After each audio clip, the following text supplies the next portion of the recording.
Monsieur le Président, Madame la Commissaire, avant tout mes félicitations à nos deux collègues rapporteurs, Monsieur Geier et Monsieur Tarand. Cela dit, je tiens à expliquer brièvement les raisons pour lesquelles le groupe ALDE apportera avec conviction son appui au projet de budget de l'Union européenne pour 2016.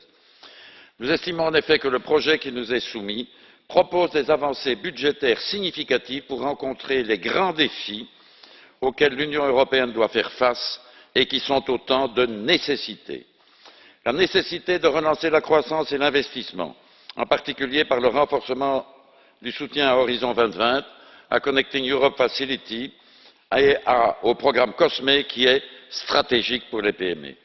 La nécessité de soutenir les producteurs laitiers victimes de la baisse des prix et de l'embargo russe. La nécessité d'adresser un message positif à la jeunesse européenne en soutenant résolument la prolongation de l'initiative Emploi Jeunes et en augmentant les moyens d'Erasmus+.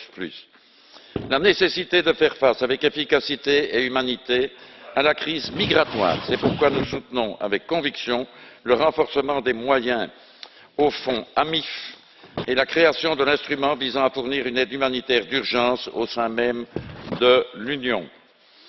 La nécessité d'assurer un meilleur contrôle des frontières extérieures de l'Union. C'est pourquoi nous soutenons le renforcement des moyens de l'Agence européenne des gardes-frontières et des gardes-côtes. La nécessité d'intervenir davantage pour traiter les causes fondamentales des flux migratoires et stabiliser durablement les régions périphériques en proie à des convulsions violentes.